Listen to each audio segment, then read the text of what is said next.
పత్ని అంటే తన యొక్క మనస్సుని అర్థం చేసుకుని, ఈ 2 శరీరాలు వేరు కాదు, ఒకటి అని, ఒకటే మనసని, 2 మనసులు కాదు, ఒకటే ఆత్మగా భావన చేసి, తనలో ఉన్నటువంటి విషయాన్ని తాను ముందుగానే తెలుసుకుని, ఆ విషయాన్ని తాను ఫుల్ఫిల్ చేయగలిగినప్పుడు వాడు పతి.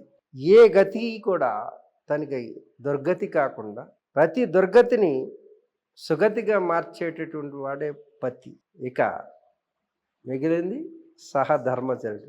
భార్య అంటే కేవలం భోగ వస్తువు కాదు, యోగ వస్తువని, భార్య యొక్క మర్మాంగం అంటే యోనిస్థానాన్ని అయోనిజగా మార్చుకుని, అంటే అగ్నికుండం కింద మార్చుకుని, హోమకుండం కింద మార్చుకుని, ఆ హోమకుండంలో కామం అనేటటువంటి సహజంగా ఏర్పాటు చేసి, అంటే కృత్రిమంగా కాదు, వాడి గుణగణాలకి మెచ్చుకుని తన శరీరం తెలియకుండానే యజ్ఞవేదికగా మారిపోయి లోపల ఫైర్ అనేటటువంటి హోమం అగ్ని తనంతటి రగలాలి.